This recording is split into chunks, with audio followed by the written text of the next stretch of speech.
Hello అండి. అందరూ ఎలా ఉన్నారు? నేనైతే చాలా బాగున్నానండి. Welcome to Sri audio stories. ఈరోజు మనం స్టోరీలోకి వెళ్ళిపోతే, గగన్ గారు మీరు కారు దిగండి అని అంటుంది. ఎందుకు సిరి అని అడుగుతూనే కారు దిగిన గగన్ వెంటనే సిరి గగన్ సీట్లో కూర్చుని, గగన్ గారు మీరు కూర్చోండి అని అంటుంది. సిరి నీకు కార్ డ్రైవింగ్ చేయడం వచ్చా? నిజమా? అని సిరిని అడుగుతూనే ఉంటాడు గగన్. కాసేపటికి కార్ బ్రేకు వేయగానే ఏమైంది అన్నట్టుగా సిరిని అడుగుతాడు. గగన్ గారు మీరు నాతో మాట్లాడుతూ ఉండడం వలన మీకు తెలియలేదు కానీ మనం గుడికి వచ్చేసాము అని అంటుంది సిరి నవ్వుతూ. పూజ మొత్తం పూర్తయిన తర్వాత ఇంటికి వెళ్ళిన వీరిద్దరూ చాలా సంతోషంగా 6 నెలల పాటు కలిసి ఉంటారు. ఆ 6 నెలల్లో సిరి ఇంట్లో కోడలుగా కాకుండా కూతురిలా కలిసిపోతుంది. 6 నెలల తర్వాత గగన్, సిరి లంచ్కి రెస్టారెంట్కి వెళ్తారు. అక్కడ ఫుడ్ ఆర్డర్ ఇచ్చిన గగన్ సిరితో మాట్లాడుతూ అనుకోకుండా స్వప్నికను చూస్తాడు. స్వప్నికను చూడగానే గగన్ తన చేతిని గట్టిగా బిగించి కళ్ళు 2 ఎర్రబడుతూ ఉండడం గమనించిన సిరి ఏమైంది అన్నట్టుగా గగన్ చూస్తూ ఉన్న వైపుకి చూస్తుంది సిరి. వెంటనే గగన్ సిరి చేతిని పట్టుకొని త్వరగా ఇంటికి వచ్చేస్తాడు.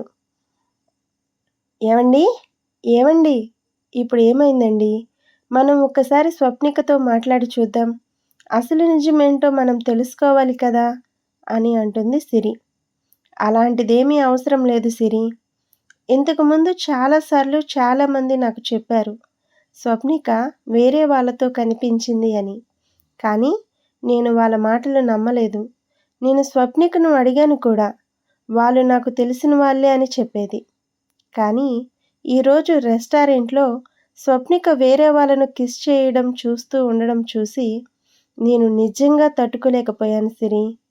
నాకు ఎందుకో చాలా బాధగా అనిపించింది అని అంటాడు బాధపడకండి.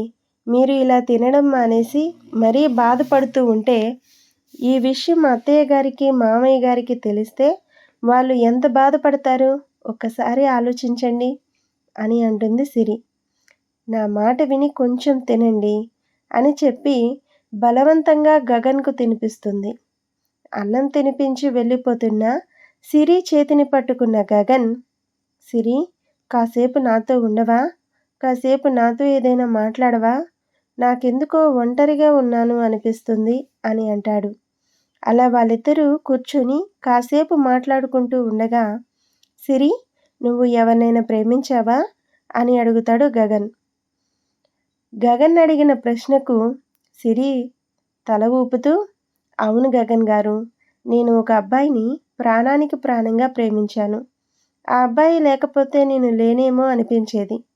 ఒక్కరోజు ఆ అబ్బాయిని చూడకపోతే ఎక్కడికి వెళ్ళాడు అన్న టెన్షన్ నాలో ఉండేది అని చెప్పింది నెమ్మదిగా సిరి.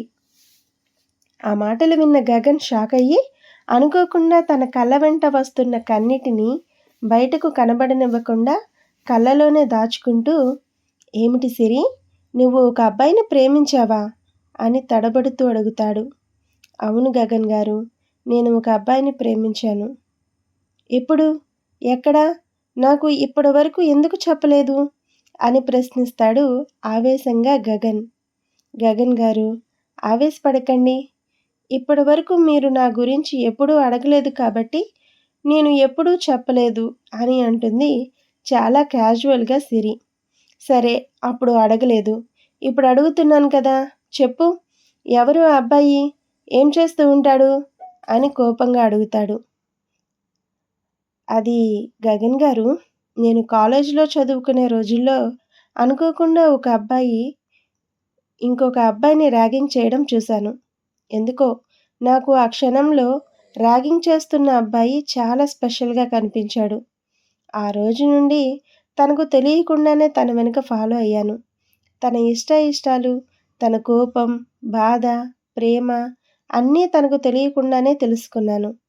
తనను ఎంత ప్రేమించాను అంటే తను రెస్టారెంట్‌కి వెళ్తే రెస్టారెంట్‌కి, మూవీకి వెళ్తే మూవీకి తనను అలా ఫాలో అవుతూ ఉండేదానిని. కానీ నేను ఒకదానిని ఉన్నాను అని తనకు ఇప్పటి వరకు తెలీదు గగన్ గారు అని తన ప్రేమ గురించి చెప్పడం మొదలుపెట్టింది సిరి.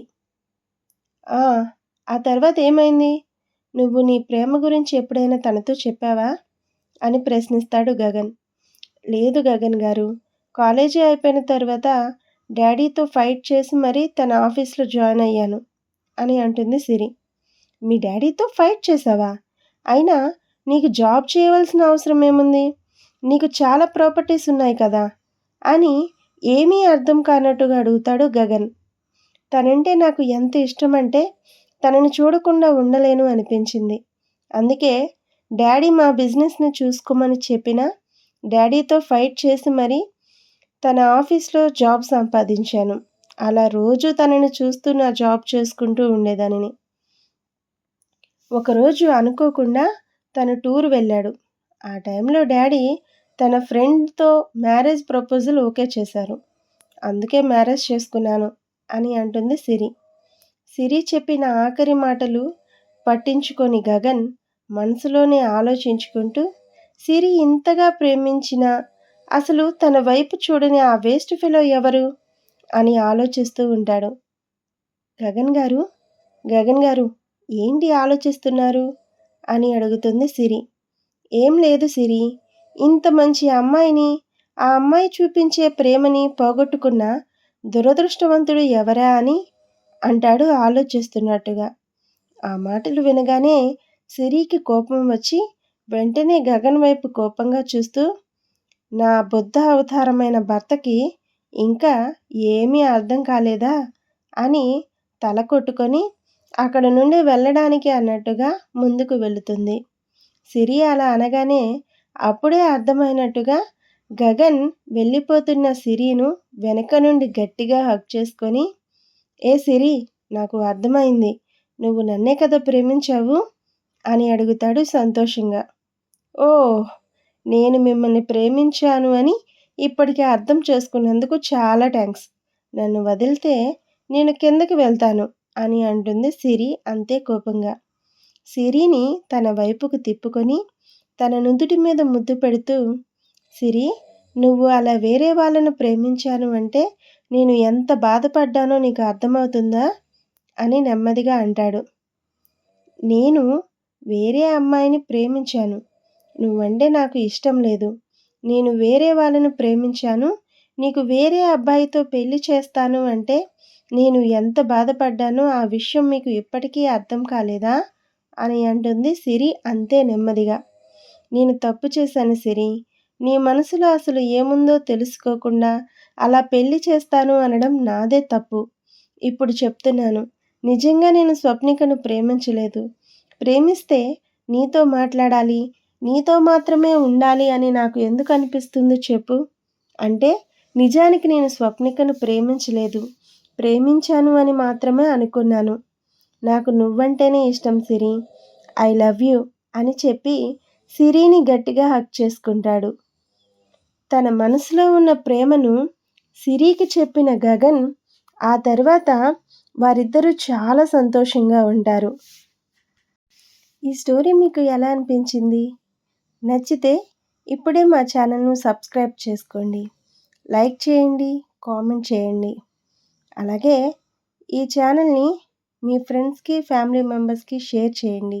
Thanks for watching.